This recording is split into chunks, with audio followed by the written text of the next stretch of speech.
Hello बच्चों, good afternoon. तो प्रश्नावली 3 के यम का पहला सवाल आपने समझ लिया है। अब प्रश्नावली 3 के यम का हम लोग दूसरा सवाल करने जा रहे हैं। तो दूसरा सवाल में क्या दिया है आप लोग देख लीजिए। यदि a plus B plus C बराबर 180 अंश तो सिद्ध कीजिए कि tan a/2 tan b/2 plus tan b/2 tan c/2 plus tan c/2 tan a/2 बराबर 1। ये हमें प्रूव करना है। तो जैसा कि पहले सवाल में हम लोगों ने देखा कि c प्लस डी का यूज हो गया था क्योंकि वहाँ पे साइन और कास दिया हुआ था, लेकिन यहाँ पर तो एक अलग अनुपात दिया है tan, और tan में c और d का यूज नहीं होता है।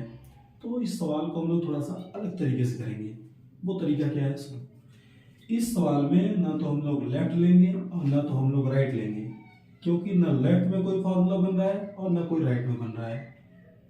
तो समझ में नहीं आ रहा है क्या ले लें, है ना। अभी तक तो लेफ्ट लेते थे राइट आता था, राइट लेते थे लेफ्ट आता था, लेकिन अब तो ऐसा कुछ नहीं बन रहा है। तो चलो कुछ लेसन नया है तो नया सोच भी होना चाहिए ना। सोचते हैं tan a/2 tan b/2 plus tan b/2 tan c/2 plus tan c/2 tan a/2 बराबर 1 में ना हम लेफ्ट लेंगे ना हम राइट लेंगे, कुछ नया लेंगे। अब वो नया क्या है समझो। हमें यहाँ दिया हुआ है एक मान a plus B plus C बराबर 180, वही उठा लो, न लेफ्ट न right. a plus B plus C बराबर 180 अंश। तीनों अनुपात एक साइड रहेंगे तो प्रॉब्लम होगा, तो एक साइड का आप लोग ट्रांसफर कर दो, तो यहां से हो जाएगा a प्लस बी बराबर 180 माइनस सी। हमने c का यहाँ पे ट्रांसफर कर दिया, क्योंकि तीन अनुपात एक साइड होंगे तो कोई सूत्र बनेगा नहीं, क्योंकि सूत्र हम लोगों ने क्या पढ़ा है, sine a plus B tan a plus B tan a minus B. तो दो ही एंगल का पढ़े हो ना, तो तीन एंगल रहेगा तो सूत्र नहीं बनेगा, तो एक का ट्रांसफर कर दो, कर दिया। चलो अब ये बन गया a प्लस बी बराबर 180 माइनस सी। अब थोड़ा सा ध्यान दो, यहाँ तो a है लेकिन करना क्या है a/2, यहाँ तो b है लेकिन लाना क्या है b/2, यहाँ तो c है लेकिन लाना क्या है c/2। तो a को a/2 बनाना हो तो 2 से भाग दे दो, b को b/2 बनाना है तो 2 से भाग दे दो, c को c/2 बनाना है 2 से भाग दे दो। कहने का मतलब 2 से भाग, तो 2 से भाग दे दो। तो जब 2 से भाग दोगे तो ये बनेगा a/2 प्लस b/2 बराबर, इसमें 2 से दोगे 180 में तो हो जाएगा 90 और माइनस हम लोगों का c/2। अब देखा जाए तो कौन सा अनुपात हमको सिद्ध करना है, वो अनुपात है आप लोगों का tan। तो साइन सिद्ध करना होता तो हम साइन के बारे में सोचते हैं, कॉस सिद्ध करना होता तो कॉस के बारे में सोचते हैं, लेकिन यहाँ सिद्ध करना है किसमें, tan में। तो हम लोग यहाँ पर tan के बारे में ही सोचेंगे। तो यहाँ पर मैंने किया क्या कि दोनों पक्षों का tan लेने पर, तो चलिए दोनों पक्षों का tan ले लो। तो ये हो गया tan a/2 प्लस b/2 बराबर tan 90 माइनस c/2। अब ये देखा जाए तो tan a प्लस b का फॉर्मूला बन गया है, और tan a प्लस b का फॉर्मूला क्या होता है, tan a plus tan b बटे 1 minus tan a into tan b बराबर। अब देखो tan 90 माइनस थीटा, तो 90 का एक ही काम है, अनुपात बदल देना, और अगर अपने चतुर्थांश में ना हो तो चिन्ह भी बदल देना। तो फिलहाल तो 90 माइनस थीटा प्रथम में होता है, तो प्रथम में चिन्ह नहीं बदलता है, केवल अनुपात बदलेगा। तो tan 90 माइनस थीटा बराबर क्या हो जाएगा, cot थीटा, तो cot c/2। ओके, यहां तक आपको समझ में आ गया है? तो चलिए आगे देखते हैं।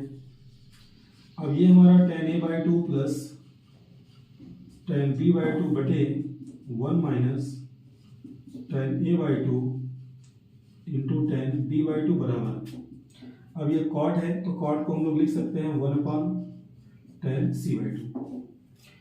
तो यहाँ पर हम लोग इसका क्रिया पूरा करते हैं क्रॉस, तो tan c/2 का पहले tan a/2 करोगे, फिर tan c/2 का tan b/2 करोगे, और इसका फिर इस तरफ करोगे। तो इस साइड देखते हैं, tan c/2 का tan a/2 करो,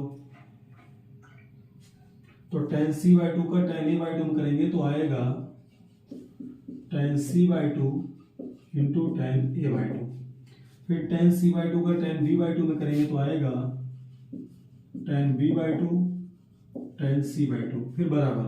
अब 1 का गुणा जब इसमें करोगे सेम यही आएगा, क्योंकि 1 में परिवर्तन नहीं होता है, तो 1 minus tan a by two into tan b by two. अब tan a by to tan b by two का ट्रांसफर कर लो इस साइड, तो जब इस साइड आएगा तो माइनस है, इस साइड आएगा तो प्लस।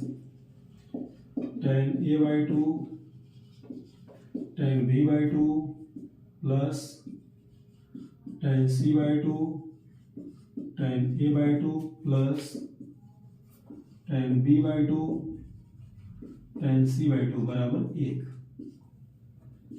तो सिद्ध कैसा है चेक कर लो। tan a by to tan b by two देखो आ चुका है। फिर आपका tan b by two tan c by two है जो कि यहाँ है, तो हम लोगों का थोड़ा सा आगे है तो इधर कर सकते हो, क्योंकि प्लस में आगे पीछे कर सकते हो। तो ये बन जाएगा tan a by to tan b by two plus tan b by two tan c by two plus tan c by two tan a by to बराबर 1। ये आप लोग देखेंगे तो प्रूफ हो चुका है। तो लिख सकते हो यहाँ पर प्रूफ दैट, मतलब जिसको बोलते हैं इति सिद्धम। ठीक है, आशा करता हूँ आप लोगों को समझ में आ गया होगा।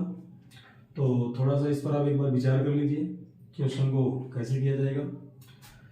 देखो, जब भी a by two B by two ten का गुणा, a by two B by two ten का गुणा, a by two B by two ten का गुणा, इस रूप में कभी भी सवाल आएगा तो ना लेफ्ट लेना ना राइट लेना, बल्कि a plus B plus C बराबर 180 लेना और उसी को लेकर चलना। और इसमें 3 एंगल को एक साइड न रखकर एक एंगल का ट्रांसफर कर देना। तो एक एंगल का जब ट्रांसफर कर दोगे तो 180 माइनस सी हो जाएगा। अगर सोचो कि ये हमको केवल tan a tan b tan c सिद्ध करना होता तो 2 से भाग देने की जरूरत नहीं थी। 2 से भाग क्यों दिया गया? क्योंकि आपको यहाँ पे बाई टू लाना था। अगर बाई टू हमें न लाना होता तो हम लोग यहीं पर दोनों पक्षों का tan ले लेते। बाई टू लाना है तो बटे में बाई टू बनाना पड़ेगा। कभी कभी बाई 4 लाना होगा तो बटे में बाई 4 बनाना पड़ेगा। बटे में 8 लाना होगा तो 8 से भाग देना पड़ेगा। तो जो बटे में लाना होगा वो यहीं पर भाग दे के बना लेना, तब tan लेना, क्योंकि tan लेने के बाद भाग आप नहीं दे सकते हो। तो tan लेने से पहले ही जो बटे में लाना होगा वो भाग दे के बना लेना। तो इस प्रकार से क्वेश्चन आप एक बार फिर से समझ सकते हो। a plus B plus C बराबर 180, तो a प्लस बी बराबर 180 माइनस सी। तो यहाँ पर बटे में 2 से क्यों भाग दिया गया? क्योंकि हमको बटे में 2 सिद्ध करना है, तो दोनों पक्षों में 2 से हमने भाग दे दिया। फिर दोनों पक्षों का हमने tan ले लिया। ये बन गया tan a प्लस बी, जो कि यहाँ पे तोड़ा गया। ये बन गया tan 90 माइनस थीटा, जो कि होता है cot थीटा।